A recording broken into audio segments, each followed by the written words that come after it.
그래서 이제 자연스럽게 좀 현재 진행 상황에 대해서 좀 여쭤봐야 될 것 같은데요. 어쨌든 검찰 개혁을 하겠다라고 거세게 민주당이 추진을 하다가 중간에 결국 한번 한풀이 꺾였어요. 그리고 이제 선거 국면이 되니까 사실 선거 국면에서는 이 이야기를 주요 쟁점으로 부각시켜서 이야기를 못 하고 있고 철험회를 중심으로 해서 검찰 개혁 법안들은 그래도 꾸준히 만들고 준비를 해왔지 않습니까? 그렇죠. 다 제출돼 있죠 지금. 그럼 지금 제출되어 있는 대표적인 내용들을 한번 좀 설명을 해주실 수 있겠습니까? 그러니까 지금 말씀드린 것처럼 중수청 법안이라는 게 대표적인 거고요. 중앙수사청을 만들어서 현재 검사한테 남아 있는 6대 범죄라고 하는 것을 중앙수사청에서 수사를 하게 하고, 그다음에 그거에 대한 기소기관으로서 검찰은 완전한 기소기관으로서, 그러니까 공소기관으로서만 남아야 한다. 이것이 이제 중수청 법안의 핵심이고요. 그다음에 그 중수청 법안에는 또 검사나 검찰 수사관들만 가는 게 아니라 경찰도 지금 마찬가지로 그 중앙경찰과 지방경찰이 분리되고 그 수사 범위가 따로 정해진단 말입니다. 네네. 자치경찰 제도가 시행이 되는 네. 거잖아요. 그러면 지금 자치경찰 사무 외로 돼 있는 중앙수사기관에서 해야 되는 일, 그런 것들을 모으자는 얘기죠. 그래야지 수사가 효율적으로 제대로 이루어질 수 있다. 그러니까 이제 소위 말하는 한국형 FBI를 만들자는 것인데, 그거는 지금 현재는 법무부 산하로 들어가는 걸로 일단 조직 체계는 준비가 되고 있는 거죠. 네, 예. 일단은 뭐 그건 앞으로 이제 얼마든지 조정이 될 수 있는 거지만 일단은 그 뭐랄까 저항의 범위를 좀 줄이기 위해서 그렇게 하는 면이 있는데, 그거는 뭐 다양한 의견이 있어서 뭐 꼭 그렇게 가야 된다라는 건 아닙니다. 하여튼 그런 것이고, 그다음에 또 우리 김용민 의원이 최초에 처음부터 발의해 놨었던 그 법 왜곡죄라는 게 있어요. 네. 공직자들이 특히 검사가 판사가 의도적으로 악의를 가지고 법을 왜곡해 가지고 유무죄 판단을 그르친 경우, 그다음에 결정을 잘못한 경우, 이런 것들은 처벌하게 되는 게, 이게 이제 나치를 겪은 독일에서 처음 생각하고 성안한 법안이고 시행되고 있는데, 우리도 이제 그것이 필요한 때가 왔다라는 걸 여러 사례에서 보고 있잖아요. 구체적인 사례를 하나만 좀 이제 들어주시면. 대표적으로 그 지금 판사들 저기 양승태 체제 그 판사들이 다 무죄를 받고 있지 않습니까? 그렇죠. 근데 그것을 얘기하는 이유가 이 사람의 행동이 위헌인 건 맞다. 근데 처벌할 방법이 없죠. 처벌할 방법이 없다라는 네. 논리가 하나 있고, 또 하나가 원래 지 권한이 아닌데 네. 원래 그런 일을 하면 안 되는 건데 원래 부여받지 않은 권한이 아닌 행동을 했기 때문에 이건 직권남용으로 처벌할 수 없다. 직권남용죄라고 하는 것은 원래 자기의 권한이 있는데 그것을 넘어서서 할 경우가 직권남용인데, 네. 이건 애초에 그런 권한을 준 것도 없는 거를 하니까 직권남용죄로 처벌할 수 없다. 이런 식으로 하면서 줄줄이 무죄가 나오고 있거든요. 그러니까 이런 것들을 해결하려면 일종의 법의 공백을 메꿔야 하는 거죠. 그런 게 있는 거고, 그 다음에 검사 징계법, 또 그 검사 보수에 관한 것들이 왜 따로따로 지금 별도로 돼 있느냐. 그러니까 일반 공무원에 주는, 그러니까 이번에 왜 윤석열 징계 과정에서 많이 보셨잖아요. 검사를 징계한다는 것이 별도로 다 하죠. 얼마나 굉장히 별도로 어렵고, 특이하고 해서 어려운 일인가. 그러니까 검사를 징계하려면 검찰총장만 징계를 청구할 수 있고, 그러니까 검찰총장이 아끼는 지 수하들은 거기서 그냥 뭉개버리면 법무부 장관도 어떻게 할 수 없는 일이 생기잖아요. 네네. 그다음에 그 징계위원회를 구성하는 과정, 그것이 진행되는 과정, 이런 것들에 다 검사가 관여하게 되고 내용들을 막 이렇게 빼돌리면서 언론 플레이를 하고 이런 일들을 보지 않습니까? 그러니까 이런 것들을 없애려면 일반 공무원들처럼 공무원 징계위원회를 중앙인사위원회에서 한단 말이에요. 네. 예, 그런 시스템으로 가고, 그다음에 또 놀라운 것은 음주운전이나 이런 것들에 관한 징계 기준이 훨씬 낮아요. 검사가. 아 그래요? 다 따로예요? 높았어야 되잖아요. 그렇죠. 예. 오히려. 예. 그것도 그래서 지적을 해가지고 일부 바꾸긴 했는데, 일반 예를 들어서 경찰이 음주운전했다. 그냥 완전 일원화해야 하는 게 정상 아닙니까? 그렇죠. 다른 공무원들하고. 예. 그러니까 다른 공무원들하고 맞추고, 그다음에 오히려 특별하게 여기 가지고 있는 권한이나 책임이 더 크다고 여긴다면, 그리고 그걸 주장하려면 더 세게 처벌받아야 되는 거지. 근데 그게 다 법으로 만들어져 있는 거 보면 결국 국회에서 검사 출신 국회의원들이 상당히 오랜 기간 동안 이런저런 법들을 만들고 통과시켜 왔다는 얘기이기도 하겠네요. 그게 다 법사위 소관이니까 별도의 법을 만들어 버린 거지. 그렇게 해서 빠져나간 일들이 많았기 때문에 그거를 바로 잡으려면 아직도 하여튼 견적이 많습니다. 다 해야 되고요.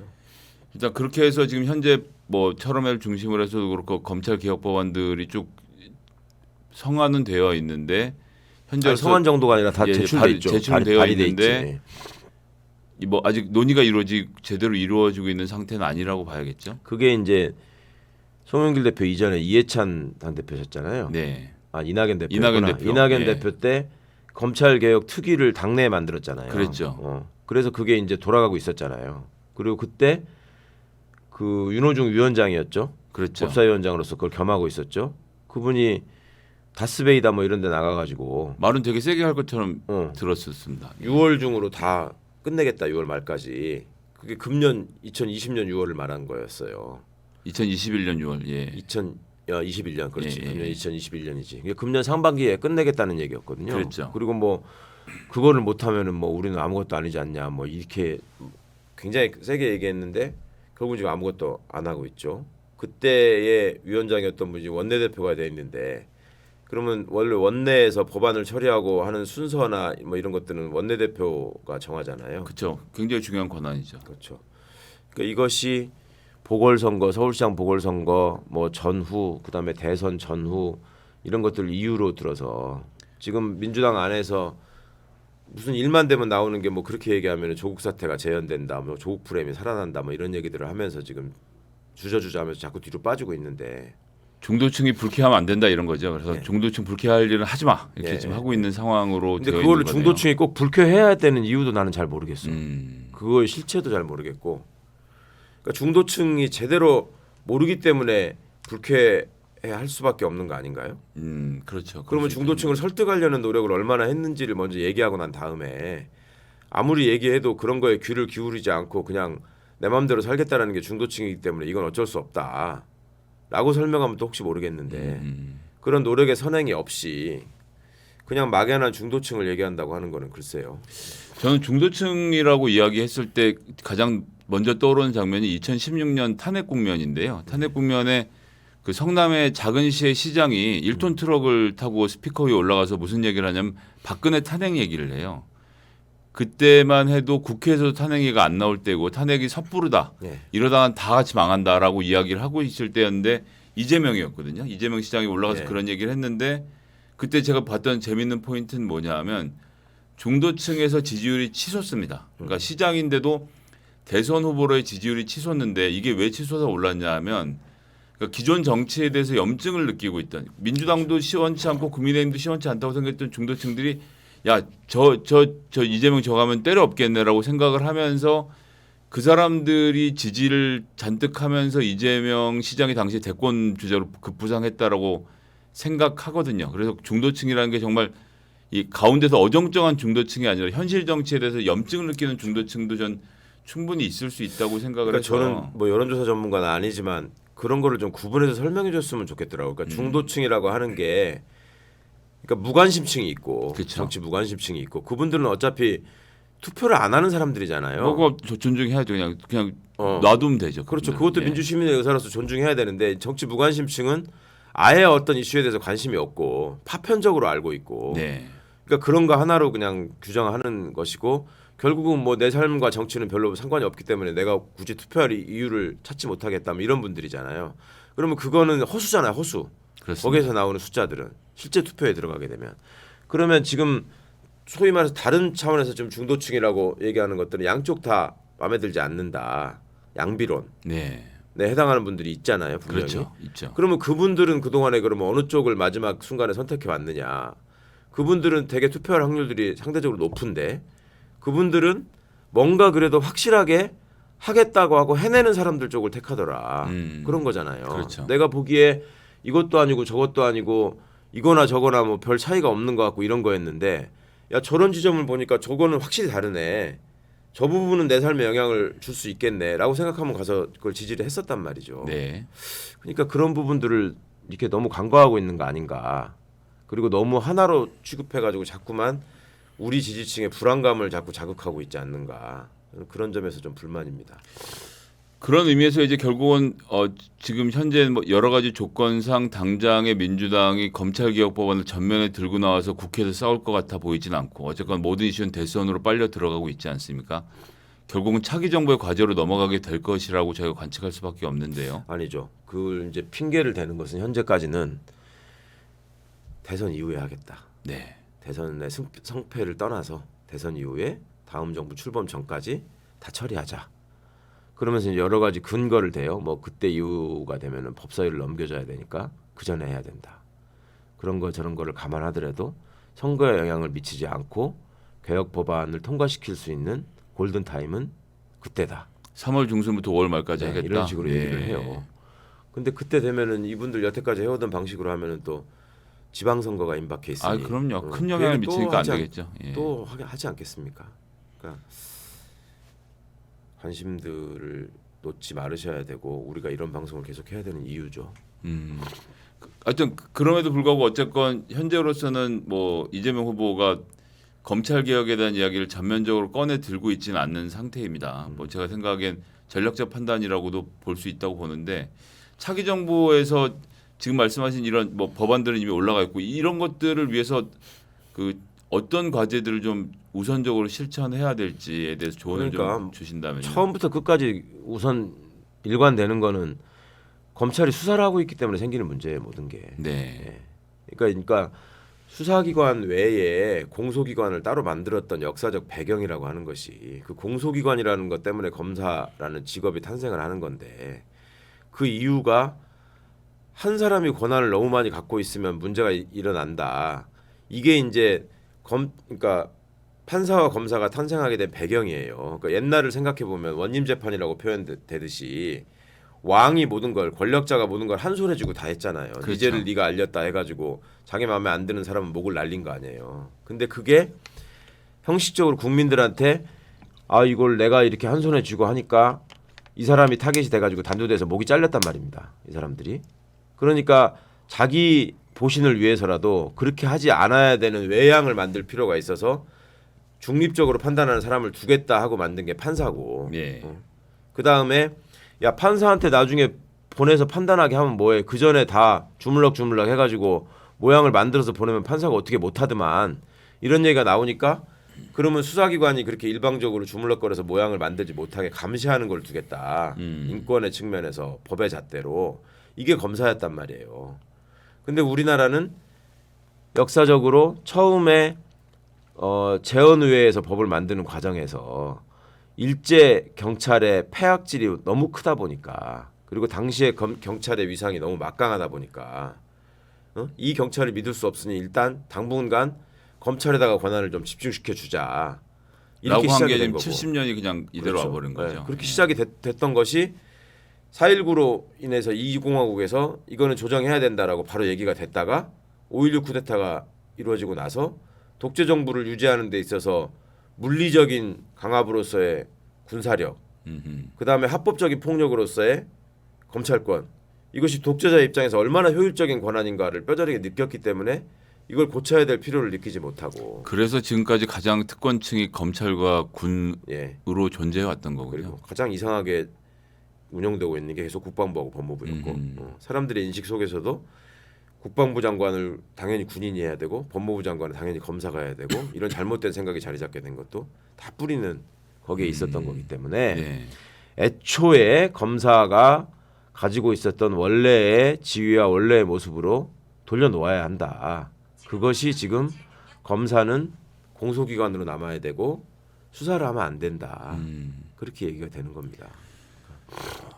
이게 그런 가운데서 이제 그러니까 수사권을 불려서 중수청을 만드는 일 이거 하나 그리고 또 뭐 차기 정부에서 더 이런 걸 해결하자고 국민들에게 이야기해야 되는 과제들이 좀 있다면 같이 설명해 주시겠습니까? 아니 그러니까 그거 하나로 해서 보여지는 모습들이 사실은 모든 게 다 부수돼서 따라가기 때문에 네네. 낱낱이 무슨 뭐 이것도 있고 저것도 있고 뭐 이렇게 말씀드리기보다 지금 여태까지 말씀드렸던 문제들이 있잖아요. 그러니까 왜 부패 카르텔 속에서 검사들이 그렇게 살아가는지 이 사람들이 왜 반성하지 않는지 왜 뻔뻔하게 거짓말을 하는지 이런 것들이 수사의 시작부터 마지막까지 특히 형의 집행까지도 다 한 손에 쥐고 있었기 때문에 내가 아무리 뻔뻔하게 거짓말을 하고 부인하더라도 우리 식구들만 눈을 감으면 나를 처벌할 수 있는 단죄할 수 있는 사람은 아무도 없어.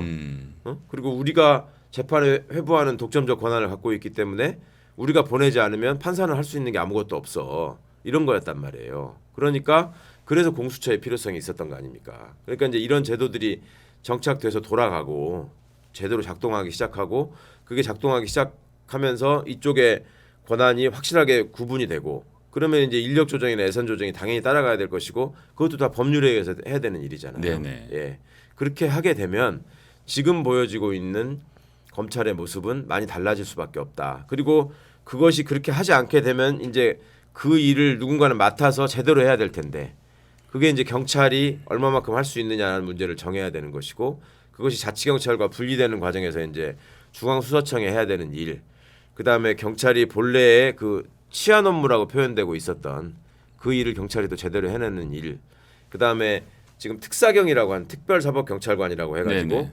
예를 들어서 뭐 세관원들, 그 다음에 뭐 산불감시원, 또 뭐 이런 분들이 다 각자의 영역에서 이제 뭔가를 단속하는 일들을 하고 있었잖아요. 네. 이런 것들이 제대로 자리를 잡아서 자기 전문 분야에서 일을 하게 되면 어디가 이걸 다 틀어쥐고 한 손에 잡고서 하는 지금의 이 괴물 같은 검찰의 모습은 없어진다.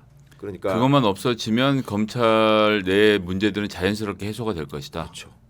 이상한 사람들이 승진하는 구조도 사라질 것이고 그렇죠. 전관 예우 시장도 함께 사라지게 되고 그 승진해서 돈 많이 벌려고 생각했던 사람들도 승진을 포기하고 딴 일을 찾아가게 되겠네요. 그래서 이제 극명하게 드러날 수밖에 없는 현상이 맨 처음에 보이는 게 이제 그 재벌이나 권력자가 검사 사위를 원하지 않을 것이다. 중요한 그게 중요한 이제 포인트네요. 사회적인 확실한 징표로 이제 그걸 보시면 알 겁니다. 지금까지는 예.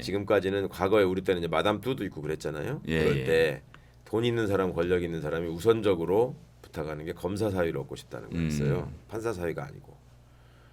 판사는 그렇게 별 쓸모가 없다라는 거를 느낀 거지. 그 사람들은 체감을 한 거지.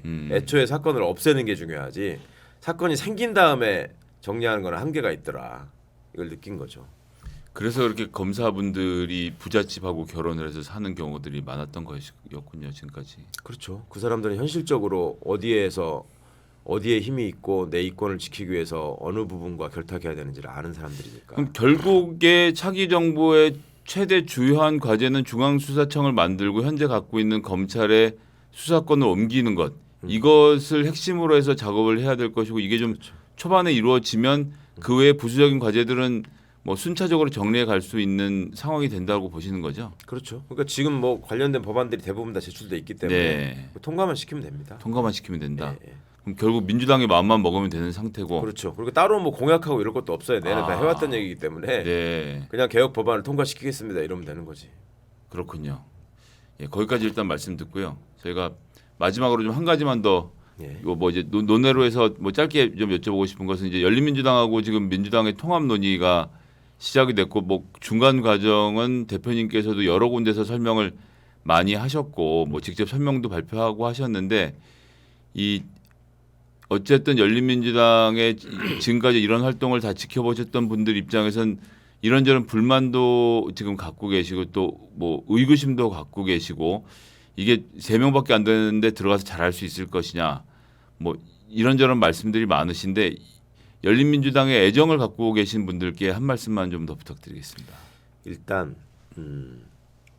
기존의 어떤 관행이나 통념을 깨뜨리는 것이 새로운 정치고 그것을 하자고 열린민주당이 열린민주주의를 얘기하고 각종 개혁의 깃발을 든 거 아니었습니까? 네. 근데 지금 이 합당 논의의 얘기가 나온 후에 그 문제를 중심으로 어찌 보면 격렬하게 반대하거나 불만을 토로하거나 비판을 가하시는 분들의 모습은 제가 제일 아쉬운 것은 팩트에 기반하지 않고 일단 인상 비평을 하고 계시다라는 점입니다. 그러니까 기존의 관념에서 벗어나지 못한 상태에서 사실관계를 제대로 확인하지 않는 비난이 지금 가해지고 있는 측면이 분명히 있다. 이게 지금 무슨 말씀이냐면 기존에 합당이라는 얘기가 나오면 과거에 예를 들면 뭐 김대중 총재의 평민당과 이기택 총재의 꼬마민주당이 뭐 합당한다. 뭐 이렇게 되면은 과거에 보면은 총재끼리 만나가지고 그렇죠. 그 전에 이제 그 밑에 있는 그 측근이라고 하는 분들이 식당에서 만나고 요정에서 만나고 뭐 쭉 얘기를 하면서 얘기를 모아가고 있다가 마지막에 이제 이 꼭지를 따는 지점에서 두 총재가 만나서 언론 앞에 서가지고 뭔가 이렇게 얘기를 하면서 우리는 앞으로 합당하겠다 그렇게 하면서 악수하는 사진을 내고 그러고 나서 그 다음에 하는 게 이제 협상 팀을 꾸려가지고 그러면은 자리 배분은 어떻게 할 것이냐, 공천은 어떻게 나눌 것이냐, 뭐 부총재를 몇 명을 줄 것이냐, 사무총장은 누가 할 거냐 이런 걸 갖고 싸우는 거였잖아요. 그러니까 그런 모습만 익숙하다 보니 언론도 어제 그제 이제 어제였죠. 나오는 이제 기사들을 보면 다 사진을 뭘 넣습니까? 송영길 대표하고 저하고 만나가지고 악수하고 인사하는 장면. 지난번에 당 대표 되고 나서 열린민주당에 인사하러 오셨을 때 그렇죠. 사진들이 다 쓰여서 마치 합당 선언이라도 하는 것 같더라고요. 네. 그러니까 이제 과거에 그거에서 못 벗어난 거예요. 제가 보기에는. 그러니까 뭔가 양쪽의 대표들이 만나가지고 악수하는 게 필요한 거죠. 이분들한테는 과거 그림대로. 그러면서 이제 그 사진이 송영길 대표와 저와 만났다고 실제로 어저께 그렇게 받아들이시는 분들이 의외로 많더라고. 심지어 오늘 아침에 일부 언론들은 송영길 대표, 최강욱 대표가 만났다 이렇게 기사를 내기도 했어요.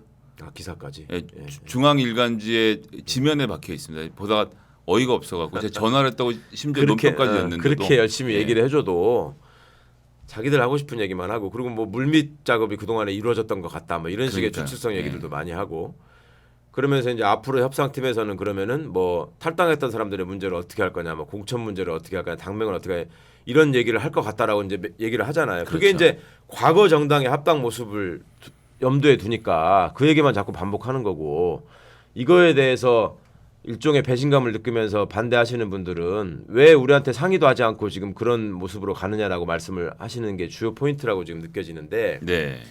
그랬었잖아요. 그 전에 저쪽에서 뭐 이낙연 대표가 당 대표가 되기 전부터, 그러니까 4.15 총선이 끝난 뒤부터 합당 얘기는 계속 나오고 있었어요. 그렇죠. 그렇죠? 계속 나오고 있었고 우리 당은 일관된 입장이 있었어요. 아니 무슨 합당의 시기나 전략이나 뭐 내용과 관련해서 아무런 공식적인 제안이나 논의가 없는데 합당에 대해서 왜 우리가 입장을 내야 되느냐라고 얘기를 했던 거 아닙니까? 그런데 지금 일부 논의에서 보면은 왜 송영길 대표하고 합당 논의를 시작하는 것도 당원 투표로 정해야지 왜 네 맘대로 하느냐 이런 말씀하시는 분들도 계시더라고요. 심지어 그러니까 그건 아니지 않습니까? 그렇죠. 그러니까 예. 논의를 시작하는 것은 시작하는 것이고 결정을 당원께서 하시는 것이지 논의 시작하는 것도 우리 허락받고 해라 이러면은 당 지도부라는 거는 왜 있어야 되는 건지 저는 잘 모르겠고 그 다음에 이 논의를 시작하는 전제 조건에 대해서 쭉 말씀을 드려왔고 네. 그거에 대해서 당원분들께서 다 이해하고 계셨단 말이죠.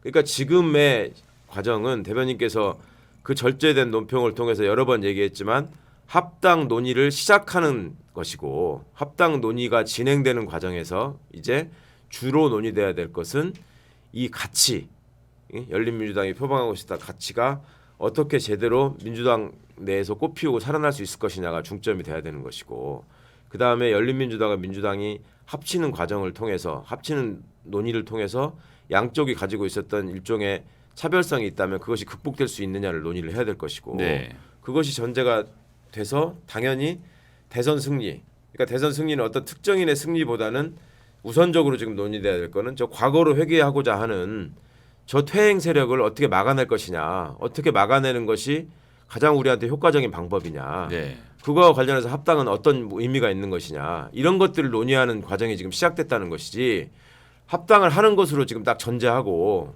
마치 그러면 일정과 절차를 정하는 그렇죠. 것처럼 그 합당 이게- 이후에 합당했다고 치고 그 다음에 우리가 할 것은 뭐냐 이런 얘기를 하는 걸로 좀 오해하지 네. 않으셨으면 좋겠습니다. 네. 그렇게 해서 예 오늘 뭐 여러 가지 말씀 잘 들었습니다. 저희가 그 검찰 개혁 관련돼서도 끈을 놓지 않고 이번 대선에서도 저는 분명히 중요한 아젠다가 될 거라고 생각하고요. 그렇죠. 예, 국민 여러분들 더 많은 관심을 좀 가져주시길 부탁드리겠습니다. 장시간 함께해 주셔서 감사합니다. 네, 감사합니다. 감사합니다. 예.